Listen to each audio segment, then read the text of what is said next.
એની અંદર આપણે વર્તમાનમાં આવીએ તો જ આપણને સમજાય એમ છે કે આપણે ક્યાં છીએ, કોણ છે અને આપણી પ્રવૃત્તિ શું થઈ રહી છે. બરાબર. એણે આગળનું ચેપ્ટર એવી રીતે લીધું છે કે આ જીવનની યાત્રા છે અને એ યાત્રાની અંદર આપણી સતત જે પ્રવૃત્તિ છે એની અંદર તમે નિરીક્ષણ કરો તો તમારું લક્ષ્ય શું છે. બરાબર.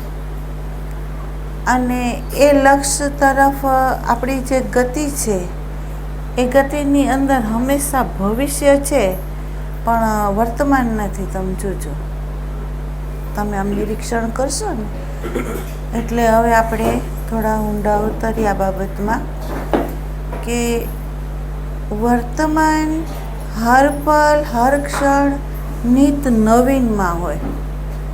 બરાબર. જે કંઈ ફલિત થતું હોય એ વિચારના માધ્યમ દ્વારા ન હોય પણ નિર્વિચારે એ પ્રગટ થતું હોય અને એ જે પ્રગટ થતું હોય એ સમષ્ટિ અને વ્યક્તિના જે ડેટા છે એ પ્રમાણે જ થતું હોય. એના સિવાય કોઈ ઘટના એમને બનતી હોતી નથી. બરાબર. એટલે અહીંયા સંતનું કહેવું એવું છે કે આપણે જેના માટે આ દેહ ધારણ કર્યો છે, બરાબર, એ દેહનું ધારણ કરવાનું જે કારણ હતો, જે હેતુ હતો, જેની અંદર વિકાસ કરીને પરમાત્માએ કરુણા કરીને આપણને આ માનવ દેહ આપ્યો, પણ એની અજ્ઞાનતાને કારણે થઈ શું રહ્યું છે તો સાધનનો દુરુપયોગ થઈ રહ્યો છે. અને આ સાધનથી આપણા નિજી સ્વરૂપને જાણવાનું હતું, સાધનનો ઉપયોગ કેમ કરવો એ સમજવાનું હતું અને આપણો જે સૂક્ષ્મ દેહ છે એને વ્યાપકમાં અપંચીકૃતમાં એને ભેળવવાનો હતો. બરાબર. થયું છે એનાથી ઊંધું.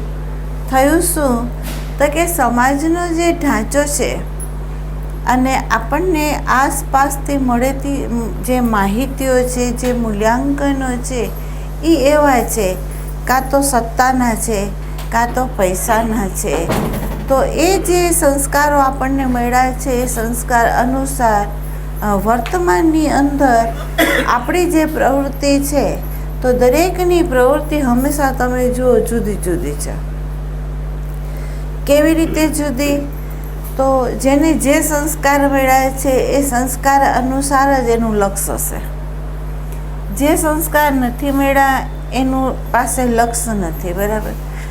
તો કોઈને સત્તાનું લક્ષ્ય મળ્યું હોય, કોઈને પૈસાનું લક્ષ્ય મળ્યું હોય, કોઈને જાતીય ગુણધર્મને લક્ષ્યમાં રાખીને એ સમાજની ઇમેજનું લક્ષ્ય મળ્યું હોય, તો દરેક વ્યક્તિને જુદા જુદા જુદા લક્ષ્ય અનુસાર એની જીવનયાત્રા ચાલી રહી છે અને એ જીવન જે યાત્રા છે એ દરેકના સંસ્કાર અનુસાર ચાલી રહી છે.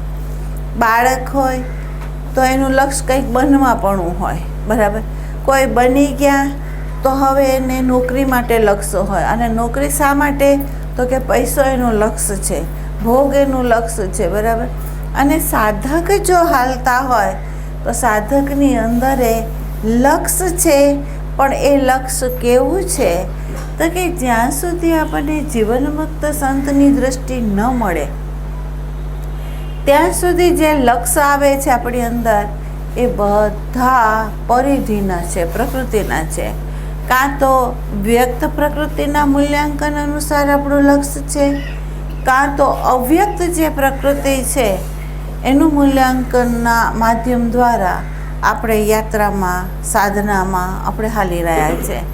પણ હજી સુધી લક્ષ્ય જો કોઈ વ્યક્તિને મળ્યું હોય તો જીવનમુક્ત સંતની જે સન્મુખ થાય અને જો એની અંદર એવી ભાવના હોય, એવી જિજ્ઞાસા હોય, એવી મુમુક્ષુતા હોય તો એને સદ્ગુરુ સાચું લક્ષ્ય બતાવે, એનો આત્મા. બરાબર. તો સદ્ગુરુ જ્યાં સુધી આપણને મળે નહીં ત્યાં સુધી આપણો લક્ષ્ય જે આત્મા છે એની આપણને ખબર નથી. એટલે જે જીવનયાત્રા ચાલી રહી છે એ સંસ્કાર છે ભૂતકાળના, વર્તમાનની અંદર આ શરીરને વિચારને અહંકાર સાધન બને છે અને એ સાધનના માધ્યમ દ્વારા આપણે ભવિષ્યની અંદર ફળ લેવા માટે તત્પર થઈ રહ્યા છે. એટલે પ્રેઝન્ટ મોમેન્ટની અંદરનું મળેલી જે શાંતિ, આનંદ, પ્રેમ એને આપણે ખોઈ નાખીએ છીએ. બરાબર. એટલે અજ્ઞાનતા કેટલી ભરેલી છે કે જેની અંદર આપણને એ જ ખબર નથી કે ખરેખર આપણે જે પ્રવૃત્તિ કરી રહ્યા છે એ સુખ, શાંતિ ને આનંદ માટે કરી રહ્યા છે. પણ અહીંયા બને છે શું?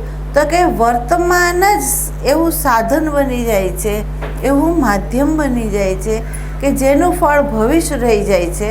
અને વર્તમાનની અંદર તો આપણને પીડા સિવાય કંઈ મળતું નથી, મજૂરી સિવાય કંઈ આપણને મળતું નથી, અશાંતિ સિવાય આપણને મળતું નથી.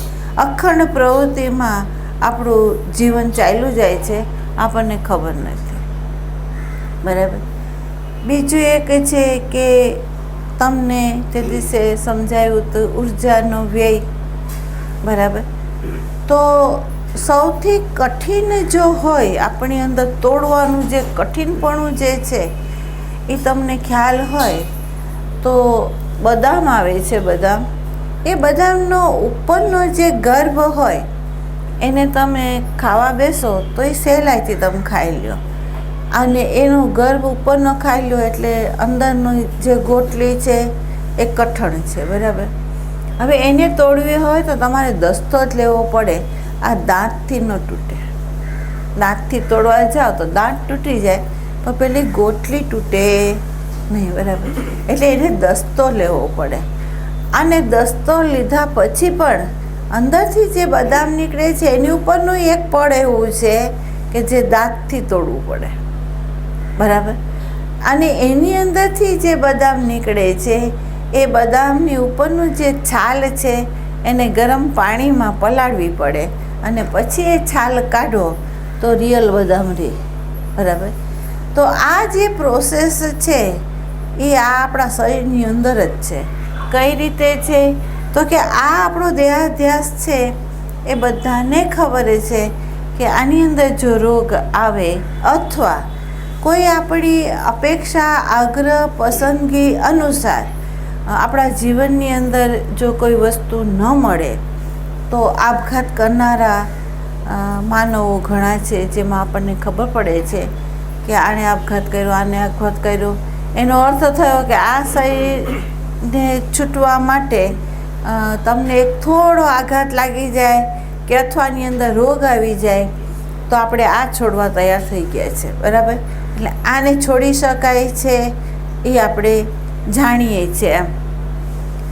પણ અંદર રહેલા જે પરિબળો છે તમારા અંદર છે એ તો મનનું જે કાચલું આખું છે અંદર તમારું મનોમય જે કોષ છે એને દસ્તાથી તોડવું પડે. અને એ દસ્તો મારે છે કોણ? તો સંત શબ્દના માધ્યમ દ્વારા આપણા અહંકારને એક એક કરીને ઘા મારે છે. અને એ સદ્ગુરુ સ્થૂળ શરીરે હોય તોય ભલે, પણ એ સદ્ગુરુ વ્યાપક છે તો વ્યક્તિના રૂપની અંદર પણ એણે દસ્તો લીધો છે આપણા અહંકારને મારવા માટેનો. બરાબર. તો આ મનોમય જે કોષ છે એ કોઈ વાતે તૂટે એમ નથી. બરાબર. એ જબ્બર ઘન રૂપે અહંકારના કેન્દ્રમાં રહીને એની પ્રવૃત્તિ છે, અને એની પ્રવૃત્તિ એવી છે કે એક ચરણ વર્તમાનની અંદર એ પૂરેપૂરું આખું નથી મૂકતો.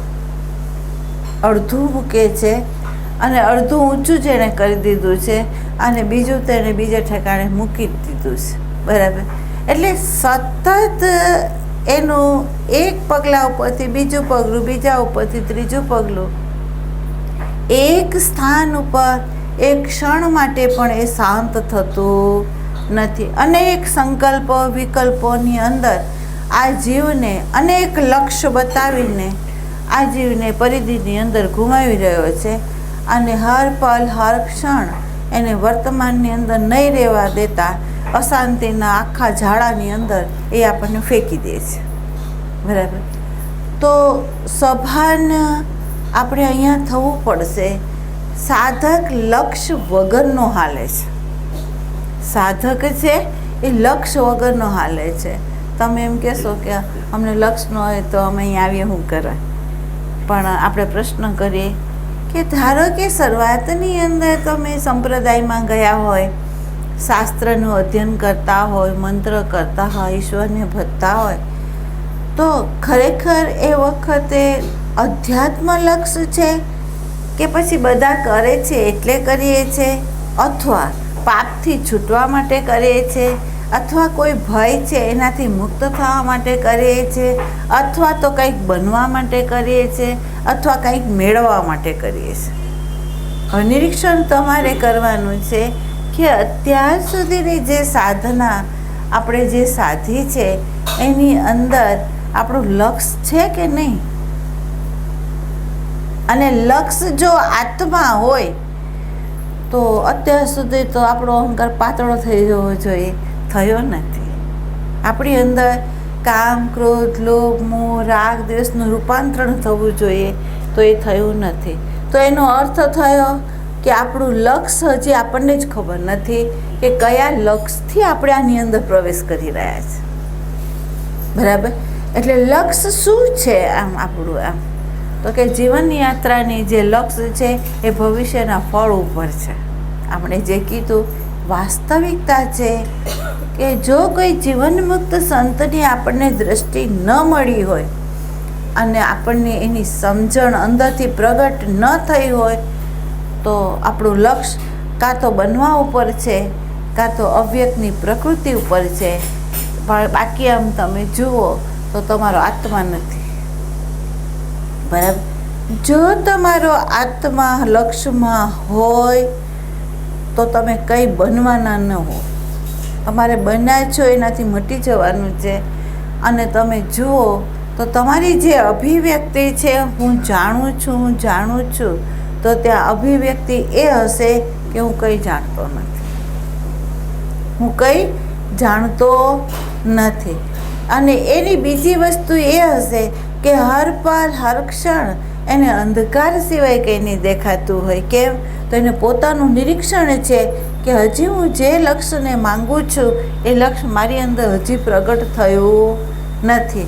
અને જે નથી થયો એના માટે તલપાપડ છે, એના માટે એ પુરુષાર્થ કરી રહ્યો છે.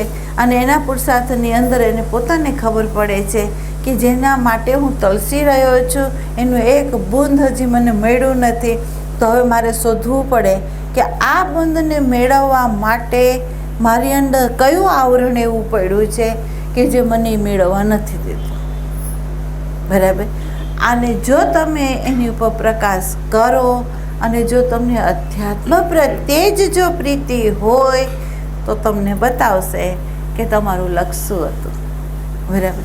ધારો કે કોઈ એમ કે આપણે કેર બધી બાબતમાં કરીએ છીએ, આપણે સાધના બાબતમાં જ કેર નથી, આપણી જાત પ્રત્યે કેર નથી, આપણા આત્મા પ્રત્યે આપણે સભાન નથી. ધારો કે અહીંથી જવું હોય, સ્ટેશને જાઓ, તમને બધાને ખબર છે અમારે ક્યાં જવું છે, ઘરેથી નીકળ્યા છો, લક્ષ્ય લઈને નીકળ્યા છો. બરાબર? અહીંયા લક્ષ્ય હોય છે, અહીંયા લક્ષ્ય હોય છે. અને એ લક્ષ્ય લઈને તમે ત્યાં ટિકિટ માસ્તર પૂછે કે ક્યાંની ટિકિટ કાપવું, તો તમે રીતસર કહી દેશો કે સુરતની, કારણ કે એ લક્ષ્ય છે તમારી આગળ. બરાબર? એટલે તમે એમ કહો છો સુરતની. બરાબર? સુરતની જે ટિકિટ કાપો છો એ કોઈના કહેવાથી નથી કાપતા, તમારે ત્યાં જવું છે એટલા માટે કપાઈ રહી છે. બરાબર? શેના માટે જવું છે એની તમને ખબર છે. અને જેના માટે તમે જઈ રહ્યા છો એની પહેલાં પૂછપરછ કરી લો છો કે હું આના માટે જાઉં છું તો ત્યાં એ છે કે નહીં, પૂછપરછ કરી લો જો. અને એની અંદર જો ધક્કો થાય તો તમે એ કબૂલ કરતા નથી. બરાબર? પણ અહીંયા તમે ગુરુદ્વારે જાઓ છો, તમે શાસ્ત્રના સન્મુખ થાવ છો અને તમે સાધનાના સાધનમાંય સન્મુખ થાવ છો લક્ષ્ય વગર. બરાબર? તમારી યાત્રા જે છે એ ખરેખર જો લક્ષ્ય વગર જ હાલી જાય તો એ ગમે ત્યાં સ્ટેશનની ઉતરી જશે, કારણ કે એની પાસે લક્ષ્ય નથી, કારણ કે હાયલો છે અનુસરણના આધારે. એ હાયલો છે કોઈના કહેવાથી, એ હાયલો છે ભયથી, એ કંઈ હાયલો છે કંઈ મેળવવા માટે, અને ક્યાંથી મળશે એ એને ખબર નથી, જ્યાંથી મળે ત્યાં ઉતરી જશે. બરાબર. તો પ્રથમ સાધકની ફરજ છે કે આ સાધનામાં હું હાલું અથવા હું સત્સંગ કરવા જાઉં છું, મારું લક્ષ્ય શું છે, હું કયા લક્ષ્યે આ સત્સંગ લેવા જાઉં છું. એમ જો લક્ષ્ય આત્મદેવ હોય તો સત્સંગની અંદર તમને બતાવવામાં આવશે કે આત્માની આડે ઊભો છે કોણ, તો કે તારો અહંકાર.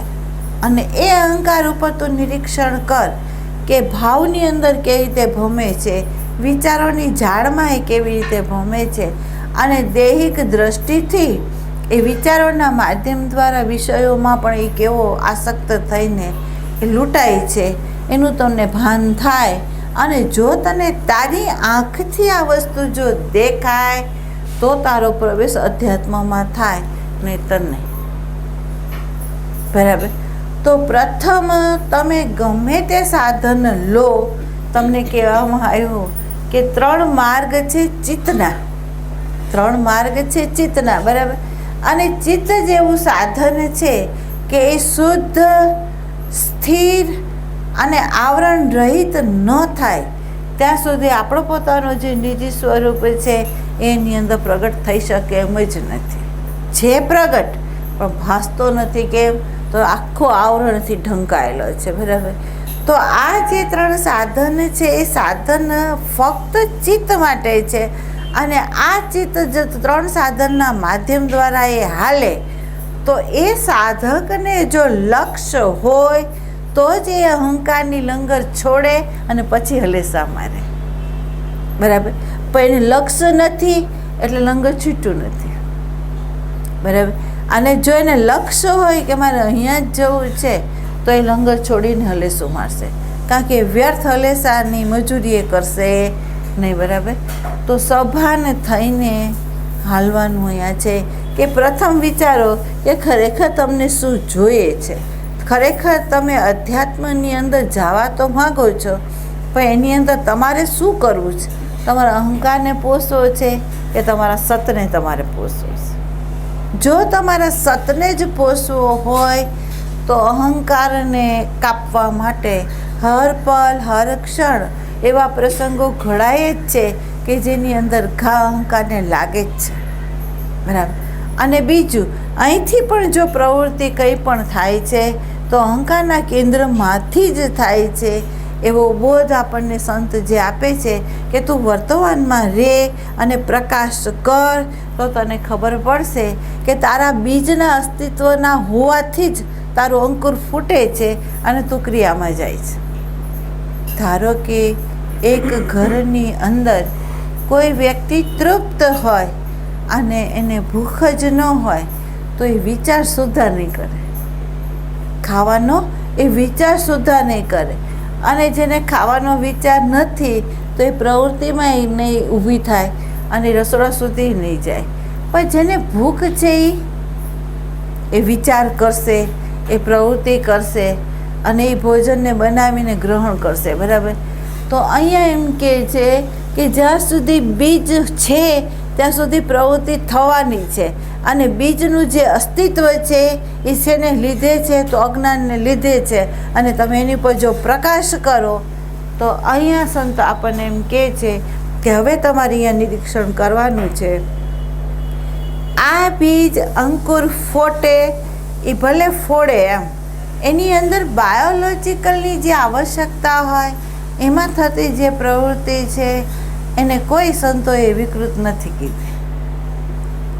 એ ચાહે શબ્દને ગ્રહણ કરે, ચાહે નેત્રના માધ્યમ દ્વારા રૂપને ગ્રહણ કરે, રસના ઇન્દ્રિયના માધ્યમ દ્વારા અન્નને ગ્રહણ કરે, તો એને વિકૃતિ નથી કીધી. બરાબર. પણ મનના માધ્યમ દ્વારા એ વાસનાના સાથે તાદાત્મ્ય થઈને આ મન કોઈ સંકલ્પ કરે અને એ સંકલ્પને જોયા વગર જો સાધક પ્રવૃત્તિમાં જાય તો સમજી લેવાનું કે એના માટે ભવિષ્ય ઊભું છે. બરાબર. પણ જો સાધક અંકુર ફૂટે, ઈચ્છા અંદરથી પ્રગટ થાય અને એની ઉપર એ પ્રકાશ કરે અને એને એવું લાગે કે ભલે અંદર ઈચ્છા અંદર પડી હતી એ બહાર નીકળી છે, પણ આને કરવી જરૂરી છે કે નથી જરૂરી એને તમે ફોકસ પાડો એની પર, બરાબર. જો તમને લાગે કે આ હું ન પૂરી કરું, મારે ન મુમેન્ટ આપું તો મને ચાલે એમ છે, તો એને ઉર્જા ના આપો, બરાબર. અને જો તમને એમ થાય કે મને હાલે એમ જ નથી તો એને તમે ઉર્જા આપો, બરાબર. તો વિવેક અહીંયા એ કરવાનો છે કે તમારી જે પ્રવૃત્તિ થઈ રહી છે જીવનયાત્રાની, એની અંદર લક્ષ્ય શું છે? તો કે લક્ષ્ય જો અધ્યાત્મ હોય, લક્ષ્ય જો આત્મા હોય, તો પ્રથમ સભાન અહીંયા થાવ કે પ્રવૃત્તિ કરવા જે તમે તૈયાર થયા છો એની અંદર ભવિષ્ય નથી ને, આધાર ભૂતકાળ નથી ને, અને કોઈ પણ પ્રવૃત્તિ કરવા ચાલ્યા છો એની પાછળ હેતુ શું છે? હેતુને જોઈ લ્યો કે મારો હેતુ શું છે કે જેથી હું આ પ્રવૃત્તિ કરવા તત્પર થાઉં છું, બરાબર. તો આ પ્રકાશ જો તમે કરો તો તમારી જીવનયાત્રાની અંદર તમને પોતાને ખબર પડશે કે સમાજની અંદર હું જે વહું છું તે, વ્યવહારની અંદર મારો વ્યવહાર જે હું કરું છું તે, ઘરની અંદર બોલવાનો ચાલવાનો જે વ્યવહાર કરું છું તે, અથવા ભોગવવા માટેનો હું જે વ્યવહાર કરું છું તે, એ જો વર્તમાનની અંદર એ આવશે તો તમને ખ્યાલ આવશે કે પોણા ભાગની પ્રવૃત્તિ કટ થઈ જશે અને પા ભાગની જે જરૂરિયાત છે ને એટલી જ પ્રવૃત્તિ રહેશે. નિરીક્ષણ કરજો તમે. એમ કહેવામાં આવે છે કે જેમ જેમ વ્યક્તિને અંદર આનંદ, અંદર શાંતિ, આનંદ, પ્રેમ એને અંદરથી જ્યારે મળવાનું શરૂ થાય છે ને ત્યારે એ જીવ છે ને બહિર્મુખે એની પોતાની દૃષ્ટિ ફેરવતો નથી, એને જરૂરિયાત લાગતી નથી. ચાહે કોઈ પણ અંગત સંબંધી પણ આવી જાય ને તો પણ એમાં એ રસ ધરાવતો એને નથી. કેમ? તો એને રસ અંદર છે, બરાબર. તો બાહ્ય અનેક વ્યવહારોની અંદર હળવું મળવું, ઓળખાણને વધારવી, એવી જે બધી પ્રવૃત્તિઓ હતી ને એની ઉપર કાતર લાગી જાય અને તમને એમ થાય કે અહીંયા જઈને મારે શું કરવું છે, મને શું મળવાનું છે ત્યાં, તો એ નહીં જાય. એટલે હદ સુધી કે ધારો કે બાળકો પરણેલા હોય ને તો એ બાળકના ઘરે જવા એને રુચિ ના થાય, કારણ કે એની રુચિ ક્યાં છે? અંતરયાત્રામાં. એનું લક્ષ્ય શું છે? એનો આત્મા, બરાબર. તો એ સંબંધ કાપતો નથી, સંબંધ છૂટી જાય છે. એ શબ્દમાં મૌનમાં જવા માટે નિયમ ધરતો નથી, પણ મૌન થઈ જવાય છે, બરાબર. એ રૂપને જોવા માટે આંખ બંધ કરતો નથી, પણ આંખ ઉઠતી જ નથી, બરાબર. કર્ણ ઇન્દ્રિય શબ્દથી દૂર ભાગતો નથી, પણ એ શ્રવણ કરતો જ નથી, કારણ કે એને ખબર પડી છે કે મારી યાત્રા, મારું લક્ષ્ય જો આત્મા જ હોય તો મારી યાત્રા અંતરંગ છે, અને અંતરંગ મને આ પાંચેય વિષયોની કોઈની જરૂર નથી. નથી શબ્દની જરૂર, નથી સ્પર્શની જરૂર, નથી રૂપની જરૂર, નથી રસની જરૂર, નથી ગંધની જરૂર, બરાબર. એ પાંચેય વિષયોને એ છોડી દે છે. મનના સંકલ્પ વિકલ્પનો સંગે એ છોડે છે, બુદ્ધિના વિચારનો સંગે એ છોડે છે, ચિત્તના ચિંતવનનો સંગે એ તો છોડી દે છે, બરાબર. હવે તમે જુઓ, જે ચિત્તથી આખું વિશ્વ ઊભું હોય એ ચિત્તના ચિંતવનને જે છોડી દેતો હોય તો એ સમગ્રતાથી જાય ક્યાં? એ સમગ્રતાથી આત્મદેવમાં જાય, બરાબર. અને આત્મદેવની અંદર જે વ્યક્તિ જતી હોય, ગતિ કરતી હોય, તો તમે જુઓ એના માટે ભવિષ્ય નથી, એના માટે શુદ્ધ વર્તમાન છે. એના માટે શું છે? વર્તમાન, પણ શુદ્ધ વર્તમાન એના અસ્તિત્વની અંદર છે. કેમ? તો કે લક્ષ્ય જ એનું એ છે, બરાબર. તો અહીંયા આપણને એ કહેવામાં આવે છે કે જીવનની યાત્રા છે આ, બરાબર. એ 50 વર્ષની હોય કે 100 વર્ષની હોય, પણ આ યાત્રાની અંદર આપણે કયા કયા લક્ષ્ય નીકળ્યા છે? તો કે વિદ્યાર્થીઓ એને ડિગ્રીનું લક્ષ્ય હોય, ડિગ્રી લીધા પછી એને નોકરીની ગાદીનું લક્ષ્ય હોય, અને ગાદી લીધા પછી એનો પૈસો લક્ષ્ય હોય, પૈસા લક્ષ્ય આવ્યા પછી પત્નીનો લક્ષ્ય હોય, બાળકોનો હોય. તમે જુઓ, લક્ષ્ય ફરતા જાય છે, બરાબર. એક લક્ષ્ય એનું ઊભું રહેતું નથી. પણ એમ કહેવામાં આવે છે કે જે સાચો સાધક નીકળો અને એનું લક્ષ્ય જો આત્મદેવ હોય તો એ લક્ષ્ય મળ્યા પછી બીજા બધાય લક્ષ્ય એના છૂટી જાય છે. એને એકેય લક્ષ્ય લેવાની જરૂર નથી રહેતી. કેમ? તો કે એક જ લક્ષ્યના આધારની અંદર આ બધા સમાયેલા છે. અને સમાયેલા છે તે પણ કેવા છે? તો કે કાલ્પનિક છે, હકીકતે નથી. બરાબર? તો અહીંયા પ્રથમ આપણે જે સાધના કરી રહ્યા છે, જે પ્રવૃત્તિ કરી રહ્યા છે, એની અંદર એક શબ્દ ઉમેરવાનો છે કે એક તો છે કે આપણે ક્યાં છે, કોણ છીએ, શું કરી રહ્યા છે, આપણું લક્ષ્ય શું છે. ચોથું શું કીધું એણે? કે આપણું લક્ષ્ય શું છે. આમ તમારું લક્ષ્ય શું છે? જો તમારે આ સૂક્ષ્મ દેહને તમારા સ્વયંના હાથથી એને અગ્નિ આપવી હોય તો તમારો સતત પુરુષાર્થ એ જોશે કે તમારે વર્તમાનમાં જ રહેવું પડશે. અને વર્તમાનની અંદર આપણી અંદર ઉઠતા જે અંકુરો હોય એને આપણે એનર્જી આપવાની નથી. અને બહારથી જે વસ્તુ આવતી હોય એને અંદર ધારણ નથી કરવાની. આપણી બે સ્વિચ દબાયેલી જ રહેવી જોઈએ. ભલે પ્લે રહે, વ્યવહારને બંધ નથી કરવો. નિવૃત્ત વ્યવહારથી નથી થવું. વ્યવહાર આપોઆપ અંદર નિવૃત્ત થઈ જવો જોઈએ. અને એ અંદર નિવૃત્તિ ત્યારે જ થાય કે તમારી બે સ્વિચ દબાયેલી હોય તો. બરાબર? યાત્રા તો ચાલુ રહેશે, યાત્રા અટકી નહીં જાય. પણ યાત્રાની સાથે બીજી સ્વિચ એવી છે કે અંદરનું ભૂસાય છે, બહારનું અંદર આવતું નથી. પણ કોના માટે? તો કે જેનું લક્ષ્ય આત્મા હોય ને એના માટે. જેનું લક્ષ્ય બીજું હોય એના માટેની આ વાત નથી. બરાબર? એટલે ક્યાં છો, કોણ છો. એટલે પહેલાં જોવાનું કે આપણે ભૂતકાળમાં છીએ કે ભવિષ્યમાં છે કે વર્તમાનમાં છે. બીજું કોણ છીએ આપણે. એમ તો નામરૂપવાળો જો અહંકાર હોય તો એ વખતે કાં તો કામરૂપ હોય, કાં ક્રોધરૂપ હોય, કાં લોભરૂપ હોય, કાં મોહરૂપ હોય આપણે. અને આપણી પ્રવૃત્તિ શું હોય તો આપણને બધાને ખબર છે કે આપણી પ્રવૃત્તિ અહંકારના કેન્દ્રમાંથી ઉઠી છે. તો અંદર સંવાદ ન હોય, વિસંવાદ જ હોય. અને દરેક પ્રવૃત્તિ હોય એ ભવિષ્યનું ફળ આપતી હોય. એટલે ભવિષ્ય એના માટે લક્ષ્ય બની જાય. બરાબર? તો ભવિષ્ય લક્ષ્ય આપણે રાખવાનું નથી. આમ જોજો, ભવિષ્યને કલ્પના કીધી છે. ભવિષ્યને કલ્પના કીધી છે. વાસ્તવિક આપણને બોધ નથી. વાસ્તવિક આપણને બોધ નથી. આપણને જો બોધ હોય તો આપણે ભવિષ્યને જ છોડી દઈએ. કેમ? તો ભવિષ્યમાં આપણને શ્રદ્ધા ન હોવી જોઈએ. વર્તમાનમાં શ્રદ્ધા હોવી જોઈએ, ભવિષ્ય તરફ નહીં. બરાબર? અને ભૂતકાળ સરી ગયો છે જે હાથમાં નથી. ભૂતકાળ સરી ગયો છે એ આપણા હાથમાં નથી. હાથમાં શું છે? આ પલ હાથમાં છે. બરાબર? હવે આ પલને તમે જો ગૌણ કરી દો તો ભવિષ્ય માટેના જે ફળની તમે અંદર જે વિચારધારા કરો છો એ ખાલી કલ્પના છે. ફળ આપશે તો.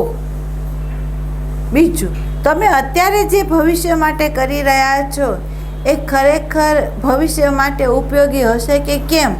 અથવા તમે જે કલ્પના કરીને તમે સંગ્રહ કર્યો છે એ ફળીભૂત થશે કે કેમ? એ એક પ્રશ્ન છે. સાંજે શ્વાસ બંધ થઈ ગયા તો ભવિષ્ય ક્યાં આપણું છે? આપણા માટે તો આ વર્તમાન છે. બરાબર? એટલે એમ કે છે જીવન યાત્રા દરેકની ચાલી રહી છે. દરેકના લક્ષ્ય જુદા જુદા છે. અને દરેકના લક્ષ્યની અંદર જુદા જુદામાં ઊભું છે શું? તો કે ભવિષ્ય છે કાલ્પનિક, એ એની અંદર ઊભું છે. બીજું કંઈ ઊભું નથી. બરાબર? તો અહીંયા આ ચાર ઉપર સતત ફોકસ રહેવો જોઈએ કે તમારે ભૂતકાળ નહીં હોવું જોઈએ, વર્તમાન જ હોવું જોઈએ. વર્તમાનમાં આવ્યા પછી ભાનમાં રહેવાનું છે શું? તમે છો કોણ? તમે છો, તમને ખબર હોય કોઈ લગ્ન પ્રસંગ હોય અને કોકે પીધું હોય તો આપણે એને સતત શું કહેશું? કોઈ વ્યક્તિ પીધેલી હોય તો આપણે એમ કહીએ કે આ પીધેલો માણસ છે, એનો વ્યવહાર એટલો ખરાબ થશે અને બોલવાનું નહીં બોલવાનું એ બોલશે. બરાબર? એટલે આપણે એને સતત કહીએ ભાઈ અહીંયા ધ્યાન દેજો વ્યવહારમાં, અહીંયા બોલવામાં ધ્યાન દેજે, આ અમારો પ્રસંગ છે બગડી ન જવું જોઈએ, આપણે એમ કહીએ છીએ, બરાબર. એમ અહીંયા એમ કહે છે નામ રૂપવાળો જે તમારો અહંકાર છે નશાવાળો છે. એ એવો નશાવાળો છે કે સારા પ્રસંગની અંદર એ ક્રોધ કરી નાખે એમ, સારા પ્રસંગની અંદર એનો વ્યવહાર બગાડી નાખે એમ છે, બરાબર. હર પલ હર ક્ષણ દરેક પ્રસંગ છે એ પ્રકાશમાન છે, દરેક પ્રસંગ છે એ બોધ સ્વરૂપ છે, દરેક પ્રસંગની અંદર સદગુરુની જ હાજરી છે અને દરેક પ્રસંગ પૂજા થઈ જવી જોઈએ. એને બદલે આ નશાવાળો જે અહંકાર છે એ નશામાં ચકચૂર છે અને એને એ જ નથી ખબર કે હું આ શું કરી રહ્યો છું, બરાબર.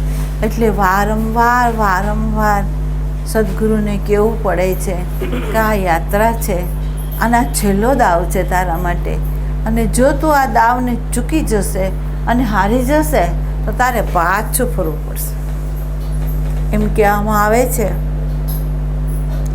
ખરેખર જે સંતે આ દૃષ્ટાંત આપ્યું છે એણે સાચું જ આપ્યું છે.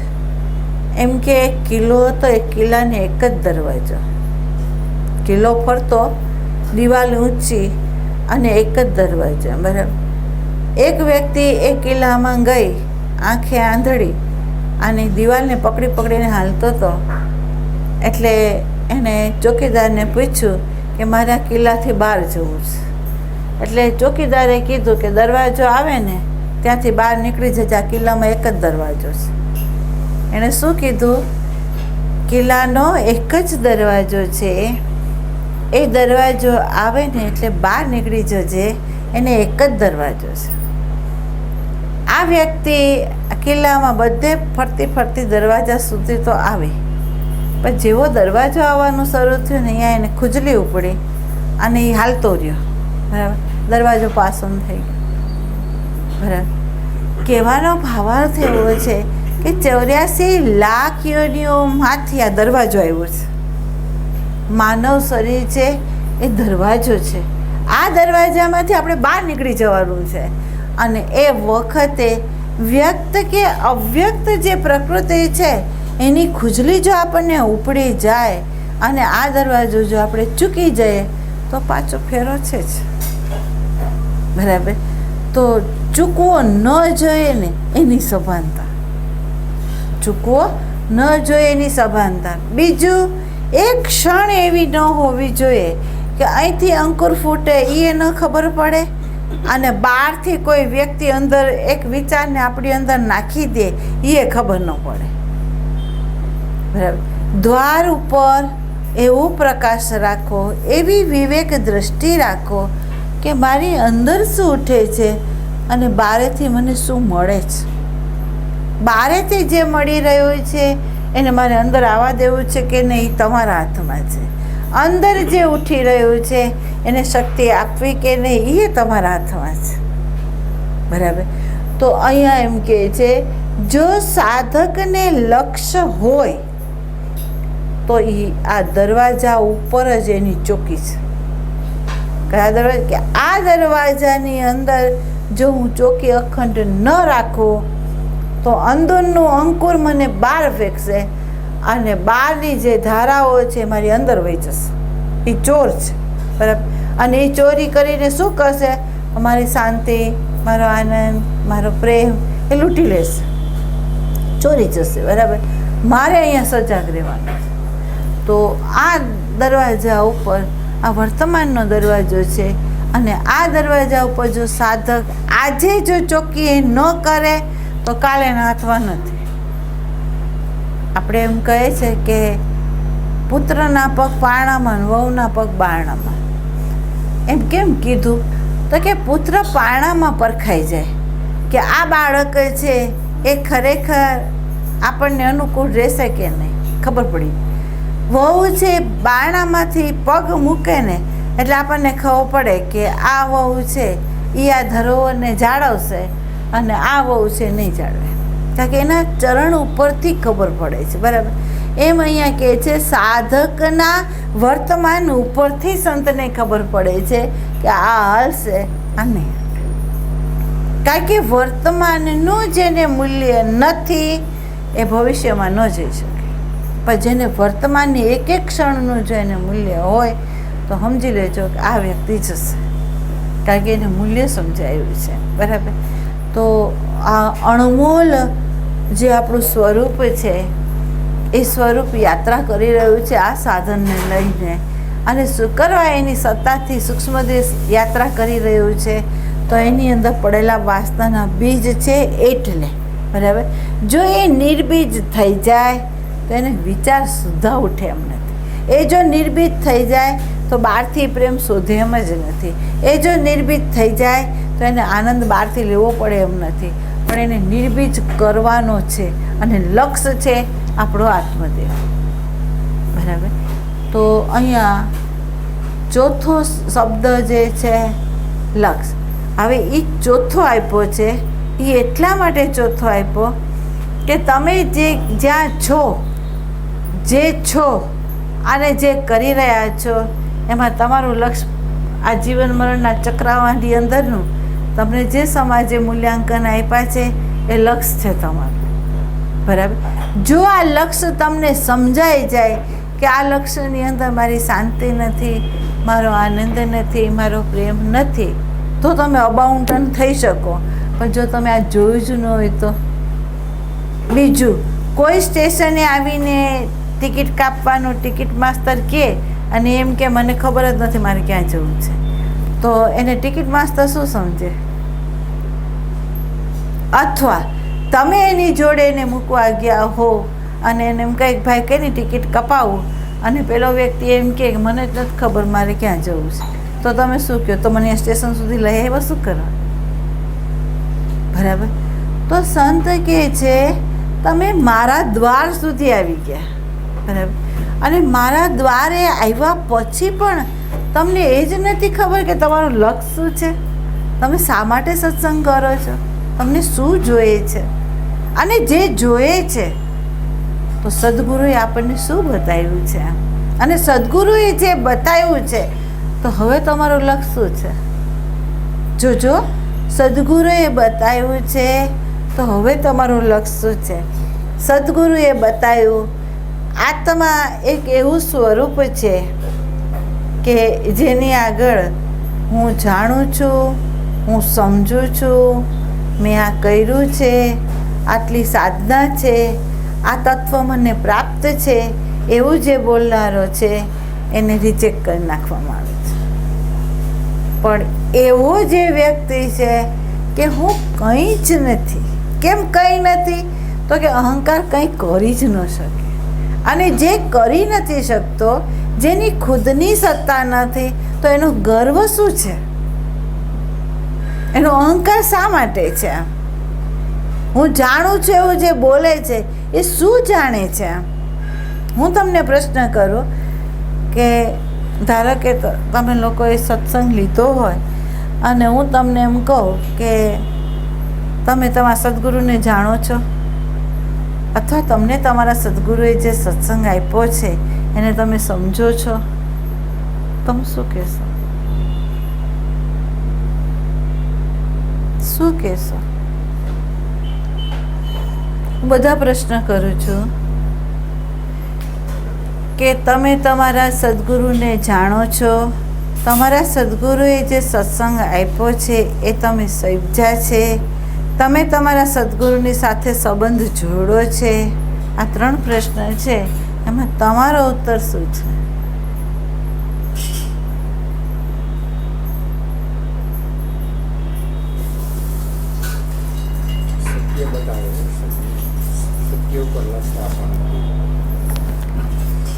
પ્રશ્ન સાંભળજો, પ્રશ્ન સાંભળજો. પ્રશ્ન એ કરું છું કે તમે તમારા સદગુરુને જાણો છો, તમારા સદગુરુએ આપેલો જે સત્સંગ છે એને તમે સમજ્યા છો, તમે તમારા સદગુરુની સાથે સંબંધ જોડો છે? આ 3 પ્રશ્ન છે, એમાં તમારો ઉત્તર શું છે? હે? સંબંધ જોડ્યો નથી પણ જોડવો જ છે. ચાલો, એમણે કીધું સંબંધ જોડ્યો નથી, જોડવો છે. તમે બધા કહો, આ 3 પ્રશ્નોનો જવાબ આપો. આ તમને એટલા માટે પૂછું છું, જે લઈને તમે હાલી રહ્યા છો, જેના માટે તમારો અહંકાર છે, તમે જે એમ કહો છો ને એ જે લઈને હાલી રહ્યા છો ને, એટલે પૂછું છું કે તમે તમારા સદગુરુને ઓળખો છો, એના સત્સંગને જાણો, સમજ્યા છો અને સંબંધ જોડ્યો છે.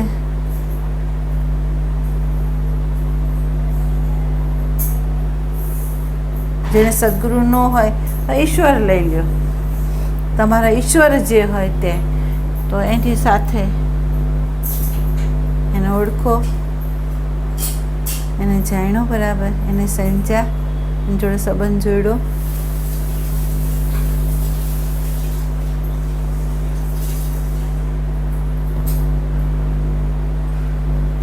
ગભરાવ નહીં, અંદર જે હોય એ કહો. ગભરાવાનું ક્યાંય નથી. આપણે હૃદય સાથે જોડતી હોય. હે હૃદય સાથે જોઈન્ટ થયા. અચ્છા, બા તમે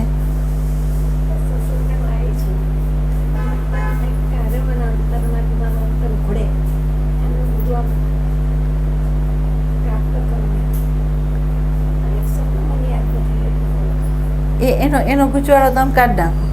એને આપણે યાદ રાખવો જ નથી, એને યાદ રાખવું નથી. ખાલી આપણે આપણી અંદર જોવું છે. બરાબર બેટા? વીરુબેન, તમે બોલશો ને તો સત્સંગ હાલશે આગળ.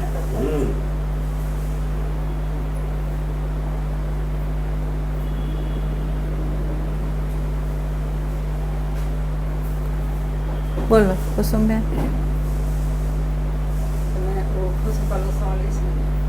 હા, તમે તમારા સદગુરુને જાણો છો અથવા ઓળખો છો? હા,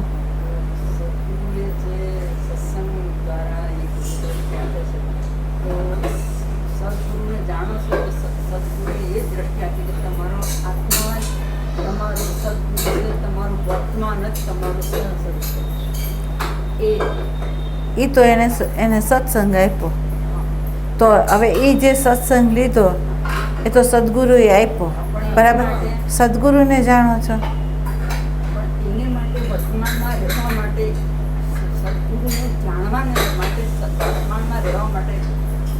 બને તેટલો અભ્યાસ થાય, કારણ કે એને તો સદગુરુએ તો કહ્યું કે ભાઈ આ આત્મા જ તમારો સાચો સદગુરુ છે, પણ એમાં રહેવા માટે, સદગુરુની સાથે રહેવા માટે, કારણ કે સદગુરુ અહીંયા જ છે, એને રહેવા માટે, વર્તમાનમાં સતત રહેવા માટે પ્રયત્ન. એને જે સત્સંગ આપ્યો છે એને તમે સમજાય છો?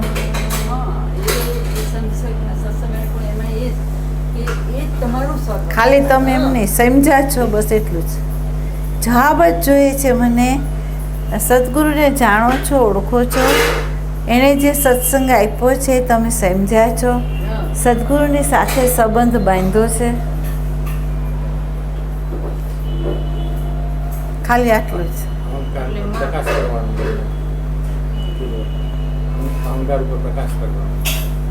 એ તો એને કીધું. હા, અને તમે પ્રકાશ? પ્રવૃત્તિ જ્યારે થાય છે ત્યારે જોઈ શકાય, અમુક વસ્તુની ખબર પડે, અમુક ના પડે. જો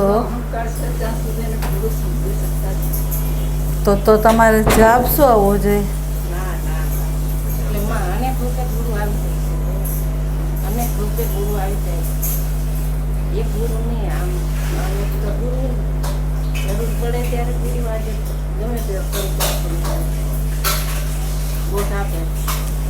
એ તમારો અનુભવ છે, તમારી સમજ છે કે સાંભળેલું તમે બોલો છો? નાનપણથી આપણે હોય ત્યારે ગમે તે એક આગળ આપણે ગમે તે સાનિધ્ય મળે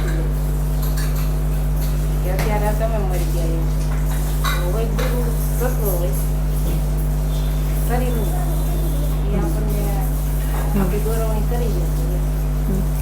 એટલે એમનું કહેવું એમ છે કે અનેક રૂપે સદગુરુ મળી જાય, દેહ રૂપે નહીં, સત્વ રૂપે. બરાબર?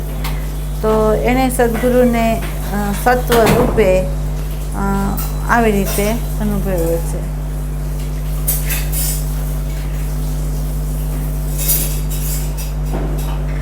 બોલો. એને જે સમજાવ્યું એવું બોલો ને. જવાબ આપવા એવું છે જ નહીં ખરેખર. અધ્યારોપ કરીને જવાબ આપવાનો છે. એટલું કેવું એનું જે શબ્દમાં લાવવું હોય તેમ કહેવાય કે આ સર્વત્ર વ્યાપક જે સ્વરૂપ છે એ સદગુરુ છે. બરાબર? આત્મતત્વ એ સદગુરુ છે. એને જાણવું હોય તો આપણા હૃદયમાં જ છે, એ ક્યાંય બીજે નથી. એટલે આમ જોઈએ તો અધ્યાસ રૂપે સર્વત્ર એ છે. બહુ સમજો.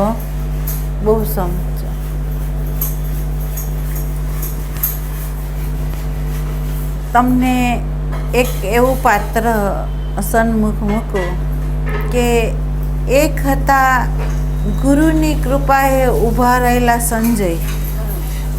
એક હતા ગુરુની કૃપાએ, ગુરુના આદેશે ઊભા રહેલા સંજય, અને એને એમ કહેવામાં આવ્યું કે તમારે અહીંયા જ રહેવાનું છે, મારી સાથે આવવાનું નથી. અને જે કંઈ કુરુક્ષેત્રના મેદાનમાં ઘટના ઘટે એ તમારે આને અભિવ્યક્ત કરવાનું છે. બરાબર? ગુરુ આદેશે સંજય રહ્યા ત્યાં. જોજો. બરાબર? બીજો છે અર્જુન, કે દ્રોણાચાર્યના સાનિધ્યની અંદર એ બાણ વિદ્યા શીખા. દ્રોણાચાર્યના સાનિધ્યની અંદર એ બાણ વિદ્યા શીખાય. બરાબર? એક આદેશે ઊભા રહ્યા, એક સાનિધ્યમાં શીખા. અને એક એવા હતા એકલવ્ય કે ન તો એને સાનિધ્ય હતું, ન તો એને કોઈ આદેશ હતો. જોજો, બહુ સમજજો. એકને ન તો આદેશ હતો, ન તો એને સાનિધ્ય હતું. તો એ એકલવ્યએ એના સદગુરુને જાણ્યો કહેવાશે. કેમ?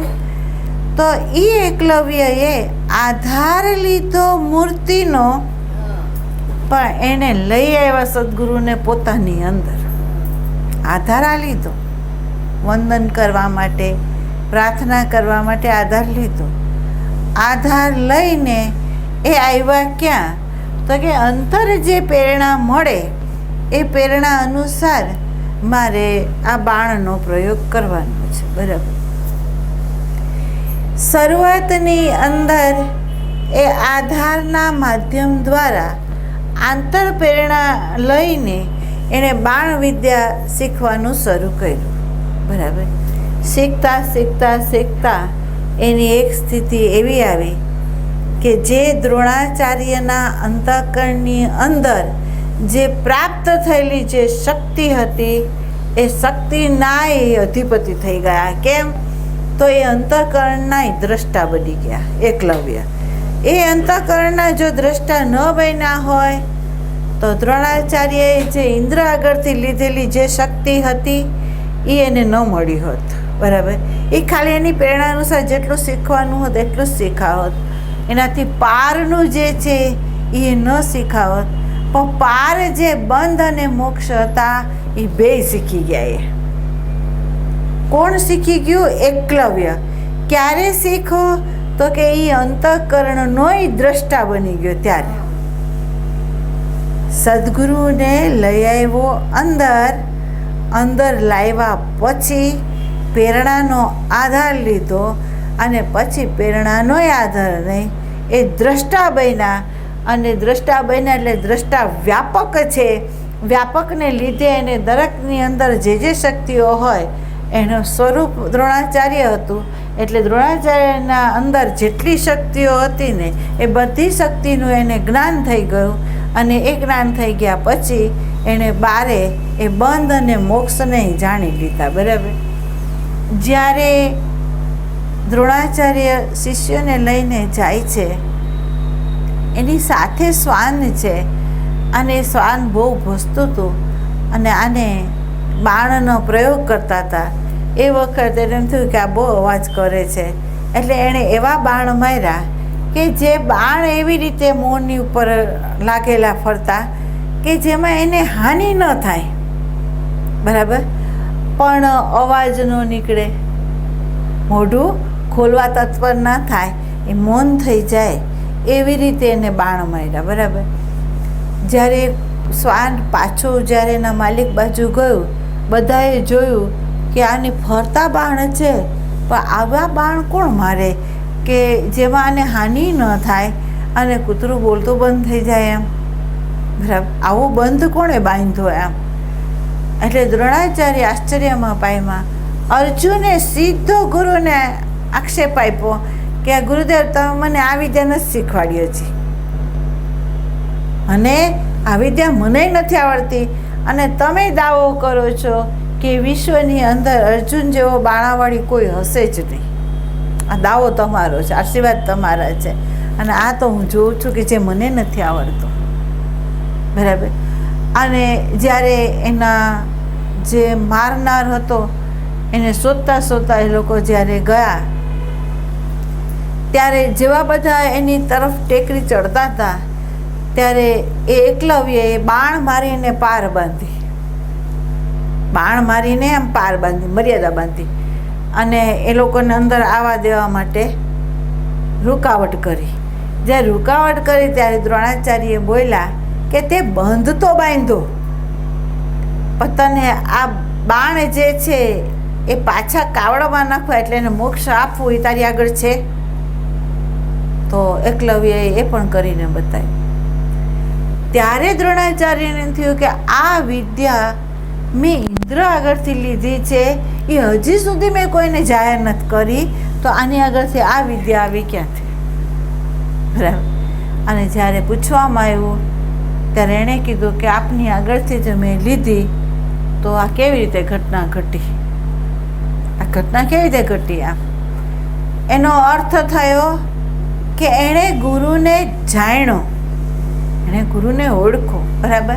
બીજું એક છે કે એ ગુરુને જાણ્યા પછી એની જે વિદ્યા છે એને સમજી લીધી, કે વિદ્યા કોના આધાર ઉપર ઊભી છે એને સમજી લીધી.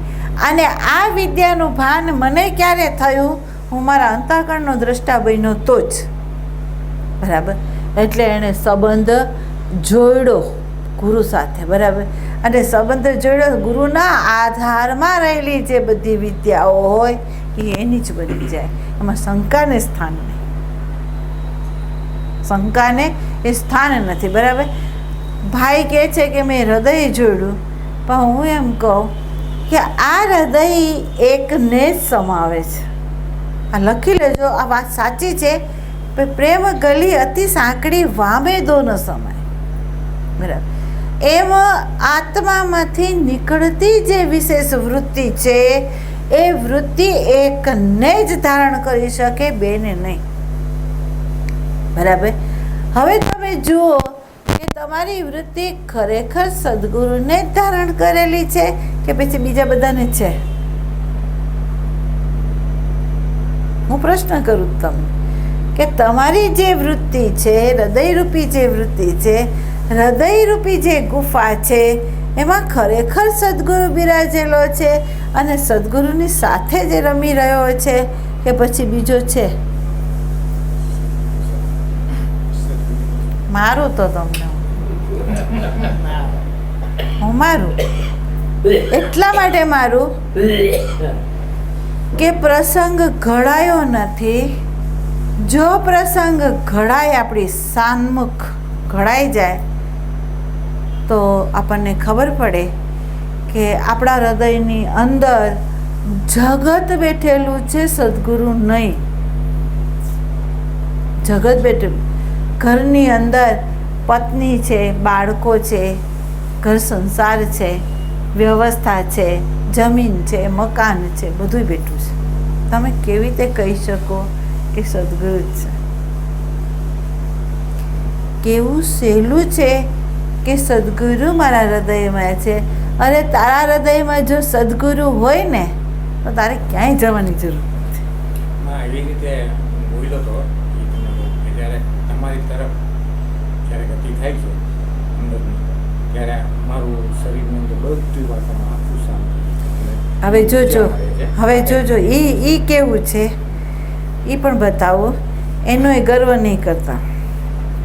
આ વિષયની અંદર તમને એનર્જીના ફ્લોનું જે જરાક પ્રકાશ કરાયો એટલા માટે કરાયો કે પરમાત્મા વ્યાપક છે. વ્યાપક પરમાત્માના આધારમાં રહેલું જે અંતઃકરણ છે એ અંતઃકરણ ભિન્ન ભિન્ન છે, પણ જીવન મુક્ત સંતનું અંતઃકરણની અંદર અસ્તિત્વ કઈ રીતે એની અંદર વ્યાપેલું છે, કઈ રીતે એની અવસ્થા છે, કઈ રીતે એની અંદર મુક્તતા છે, હર પલ હર ક્ષણ એ કઈ રીતે એના ફ્લોમાં વહી રહ્યો છે, એનું જો તમારે ભાન કરવું હોય તો જેમ રેડિયો છે એનો કાંટો તમે જ્યાં મૂકો ને એ સ્ટેશન વાગે. બરાબર. અત્યારે આપણા હૃદયનો કાંટો મૂક્યો ક્યાં? તો એ સંત સાથે મૂક્યો. બરાબર. અને સંતના અંતઃકરણમાં જે હતું એ આપણા સાધનમાં એ વાગ્યો, અનુભવ આવ્યો. બરાબર. પણ એ છે કોનું? એનું. અને મૂક્યું ક્યારે? કે આપણે એ બાજુ કાંટો મૂક્યો, બીજી બાજુથી બંધ કર્યો એટલે એ વાગ્યો. બરાબર. પણ કાંટા વગર એનું અસ્તિત્વ છે? કાંટો નથી એ બાજુ મૂક્યો. હાલો, હર પલ હર ક્ષણ તમે એ રૂપ છો તો હૃદયમાં છે.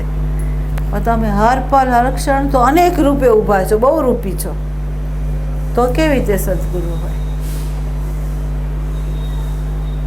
ક્યાં હોય? કેવી રીતે હોય?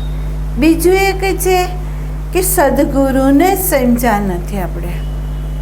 સદગુરુને સમજ્યા નથી. સદગુરુ વ્યાપક છે. સદગુરુ ત્યાં સુધી ઊભો છે કે તમારા આત્મા રૂપે ઊભો છે. અને એ સદગુરુને જૂઠું બોલો તો વિમલ તુલામી सांगतो. જો તમે એમ માનો, તમને એક દાખલો આપો, બહુ ચેતજો આની ઉપર.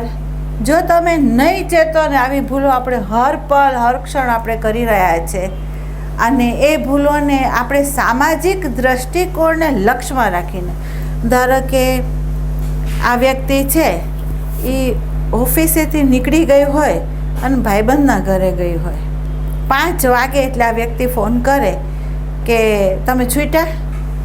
તો આ વ્યક્તિ કહેશે હા હું છૂટ્યો, હમણાં ઘરે આવું છું. હકીકતમાં એ 3 વાગ્યાના છૂટી ગયા હોય, ગયા એને ભાઈબંધને ઘરે, અને આને જવાબ આપ્યો છે જૂઠો. તો આને નથી ખબર, કારણ કે એ વ્યાપક નથી થઈ, એ એના કેન્દ્રમાં ઊભી છે. બરાબર. જે એના કેન્દ્રમાં ઊભી હોય તો એને તમારું જૂઠું છે એ સાચું જ લાગવાનું છે, એમાં ના નથી. બરાબર. જેને કેન્દ્ર જ નથી, જેને કેન્દ્ર નથી, જે વ્યાપકમાં સ્થિત છે, બરાબર, એનું તો એટલું જ કામ છે કે જો એ તમારી તરફ દ્રષ્ટિ કરે ને તો આખું માળખું એ ખોલ નાખે. આ બાજુ કરે ને તો એનું આખું માળખું ખોલ નાખે. ખાલી એને એ બાજુ વૃત્તિ ઉઠાડીને જોવાનું છે, પણ એ ન જોવે ત્યાં સુધી જ ગુપ્ત રહે. જોવે તો તમારું બધું છતું થઈ જાય. બરાબર. એક વખત સ્વામીજી અમારા ઘરે આવ્યા. એણે મને એવું કહ્યું, એટલે એને જાણવું તો જુદું, મારા માટે સંત શરૂઆત હતી. સંતની સ્થિતિ, સંતનું સ્વાગત, સંતના શબ્દનું મૂલ્ય એ આ શરીરને નહોતું ખબર. બરાબર. એ આવ્યા ને એટલે એણે મને હસતા હસતા એમ કહ્યું કે તારા મંદિરની જે માં છે ને એ મને ફરિયાદ કરતી હતી. એટલે આ જીવને એક વસ્તુ સાચી લાગતી, શું કે સ્વામીજીને કંઈ કહેવું હોય અને સ્વામીજી એમ કે હોય કે તે થોડું આવું કર્યું હોય, એટલે હું એમ કહેતી કે મેં આમ કર્યું ને માને પૂછો મેં આ કર્યું કે નહીં. હું એમ કહેતી, હું શું કહેતી કે બાપુ તમે ખોટું માનતા હોય તો માને પૂછી લો કે મેં આ કર્યું હતું કે નહીં. બરાબર, એ ના પાડે ને તો નહીં, એ હા પાડે તો હા. બરાબર, હું સામે હું જ કહેતી એવી રીતે. એટલે એણે મને એવું કીધું કે તારી ડોશીએ મને આવીને રાતના ફરિયાદ કરી. મેં કહું બોલો બાપુ, મારી ડોશીએ તમને ફરિયાદ શું કરી? જો સાંભળજો.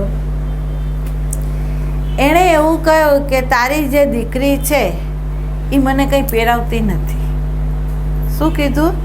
તારી જે દીકરી છે એ મને કોઈ શણગાર સોનાનો પહેરાવતી નથી. આજીવ ત્યાં એની મોજમાં બેઠેલો હતો, એને ખબર નથી કે બાપુને શું કહેવું જોઈએ શું નહીં. એ વખતે આ શરીર ઉપર શણગાર હતો નહોતો એમ નહીં, પણ હું બોલી એમ કે બાપુ એ ડોશીમાને કહી દેજો કે તારી દીકરીમાં હાથમાં આવશે ને તેથી તને શણગાર પહેરાવશે. શું બોલી? તારી દીકરીના હાથમાં કંઈક આવશે તો તને શણગાર પહેરાવશે, બાકી અત્યારે કંઈ નથી. બરાબર, કહી દીધું. અને એ તો વયા ગયા. બરાબર, વયા ગયા. આ સત્ય ઘટના છે. એ પછી દિવસ વળતા આવ્યા અને બધો દાગીનો જતો રહ્યો. બધો દાગીનો જતો રહ્યો. નાકનો દાણો સુદ્ધા ન રહ્યો. આ સાચી વાત કરું છું. નાકનો દાણો ન રહ્યો.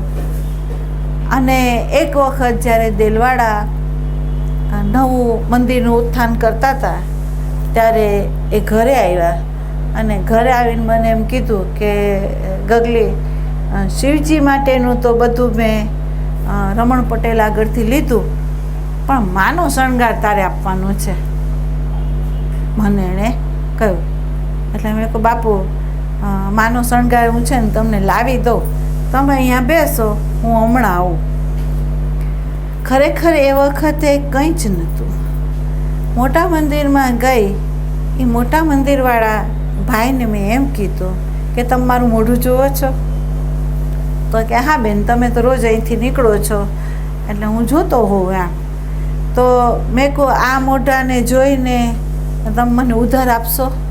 મેં એમ કીધું. તો કે બોલો શું જોઈએ છે? એટલે મેં એને ચોખ્ખું કીધું મારા આંગણે મારા ગુરુ આવ્યા છે અને એને જોઈએ છે માતાનો શણગાર. બરાબર, સારામાં સારો જે શણગાર હોય ને એમાં જેટલા હોય ને એટલા મને બતાવો, હું લઈ જાઉં. મારો ગુરુ પસંદ કરે એ રાખું અને બીજા હું તમને આપી જાઉં. બરાબર. અને બીજું એક છે કે પૈસા અત્યારે 1 રૂપિયો મારી આગળ નથી, પણ હું મહિને કટકા કરીને તમારા જેટલાનું હશે ને એટલાનું હું તમને આપી દઈશ. તો કે બેન એમાં હું પૂછો? મેં કહું તો તમારું એડ્રેસ લખો, મારું જ્યાં ઘર છે એનું એડ્રેસ લખો. તો કે મને એડ્રેસ લખવાની જરૂર નથી, તમારું મોઢું મને ખબર છે. મેં કહું સારું આપો. હું લઈ ગઈ. બાપુને બધું આમ મૂક્યું. બાપુ તમને આમાંથી જે શણગાર માનો ગમે એ બધો લઈ લો. બાપુએ ભારે માનો શણગાર પસંદ કર્યો અને મેં કહ્યું આ તમારું. અને હું બીજા લઈને દઈ આવી. બરાબર. એ લઈ ગયા પછી તેલવાડાની અંદર આ શરીર અહીંયા હતું. સ્વામીજી ત્યાં શણગાર ચડાવતા હતા. સાંજે 7 વાગે અવાજ આવ્યો, તારો હાથ મને આપ, હું શણગાર ચડાવું છું. મેં કહું બાપુ આલ્યો હાથ. અને મેં હાથ આમ ઊંચો કરીને કીધું બાપુ આલ્યો હાથ. અને એ શણગાર ત્યાં ચડ્યો. બરાબર. શણગાર ચડ્યો તો ચડ્યો, પણ આ ફેક્ટ વાત અમારે એ વખતે જુનાગઢ જવાનું થયું. હિરલમાના દર્શન થયા અને એણે મને એવું કીધું કે મા પાર્વતી તને શણગાર ચડાવે તો તું પહેરે ખરી? મેં કહું મા પાર્વતી ચડાવે તો ને, મેં કહું તો હું પહેરું, બાકી મા પાર્વતી ન ચડાવે ને હું ક્યાંયથી નહીં પહેરું. અને એણે કીધું કે તને મા પહેરાવશે. બરાબર.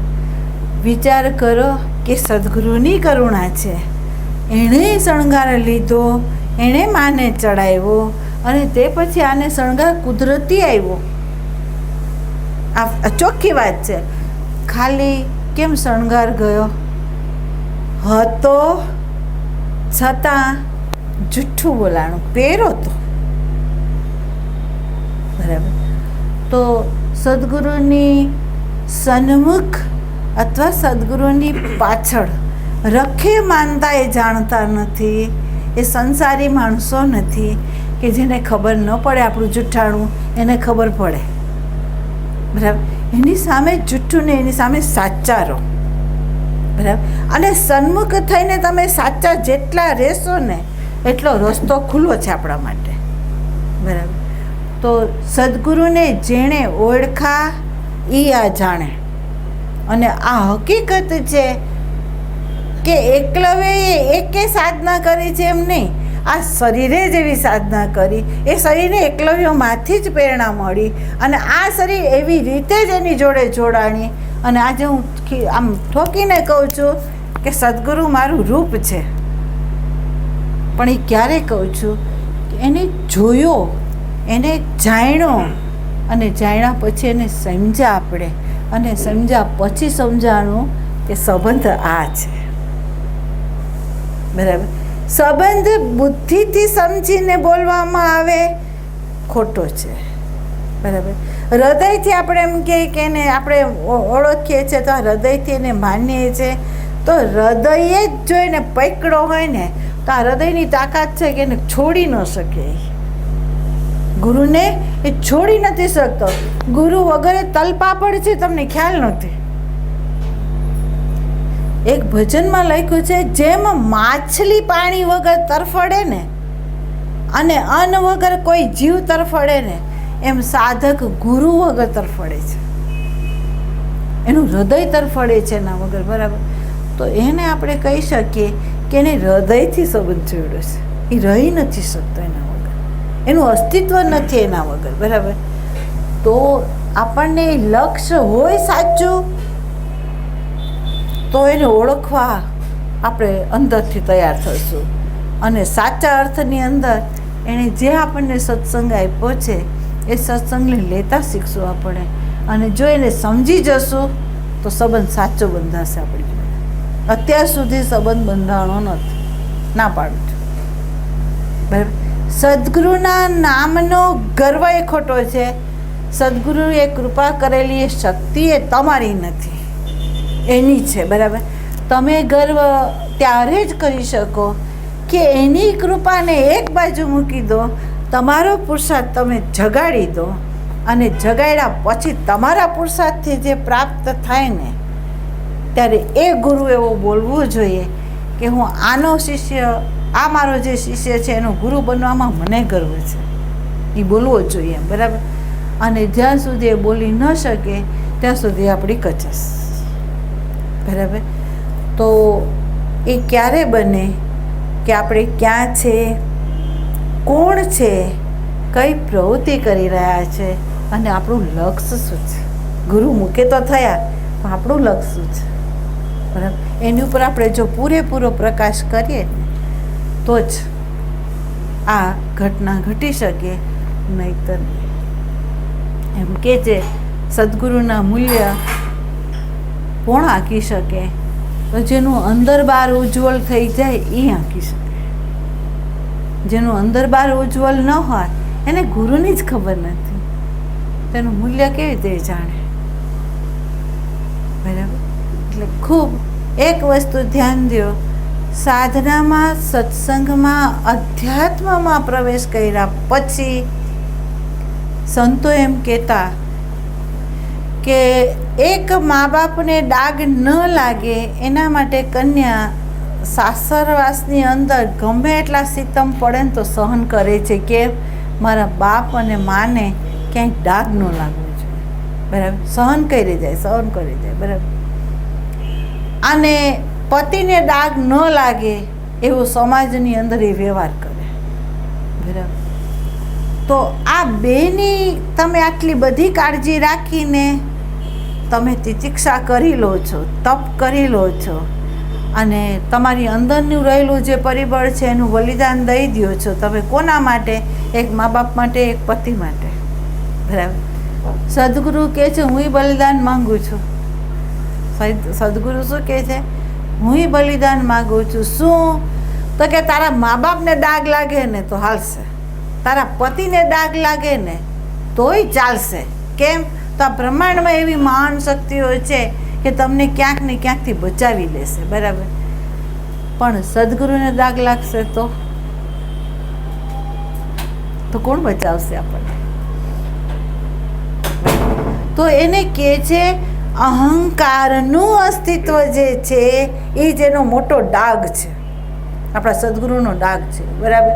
અને આપણે આ અહંકારને સાચવવા ઘણું મથી રહ્યા છે. તમે જોજો, એટલે હદ સુધી સમાજમાં તો તમે સાચવો, પણ સંપ્રદાયમાં જઈને સાચવો છો એના અહંકારને. બરાબર. જે કોઈ વ્યક્તિ સાધક જો જરાક કંઈક કરે પ્રોબ્લેમ થઈ જાય એમ છે આપણને.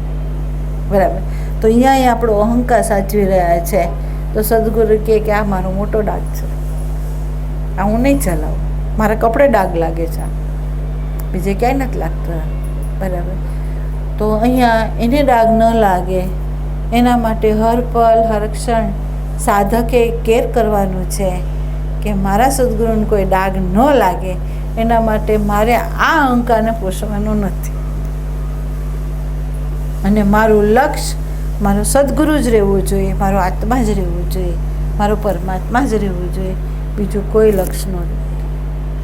તો એવો જે સાધકો હોય એ વર્તમાનની અંદર પ્રકાશ કરીને જે કરવું ઘટે એ કરે અને જે કરવું ન ઘટે એને એ છોડી દે. બરાબર. તો અહીંયા આપણે હંસ બનવાનું છે. અહીંયા સભાન રહેવાનું છે. આ વર્તમાનના દરવાજા ઉપર જ ચોકી કરવાની છે અને એની પર જો ચોકી સતત જાગરણ સહિત જો કરવામાં આવે તો સદગુરુ ઓળખાઈ જશે અને સત્સંગ લીધો છે એની ખાતરી થશે. બરાબર. અને સંબંધ શું છે એ તમને સમજાઈ જશે.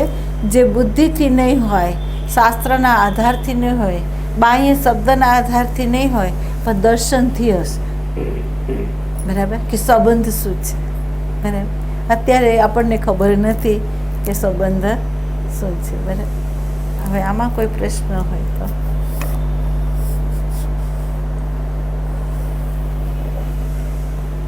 વિષયને એટલે આમ એક ધ્યાન દેજો, ઘા મારવા માટે આ શરીર નથી તૈયાર.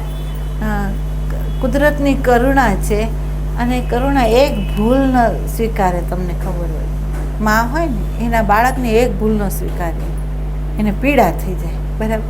એમ સદગુરુ જે છે જેણે આપણી ઉપર કરુણા કરી છે એ પરમાત્મા જે છે એ આપણને ચોખ્ખું બતાવી રહ્યો છે, ચોખ્ખો પ્રકાશ કરી રહ્યો છે.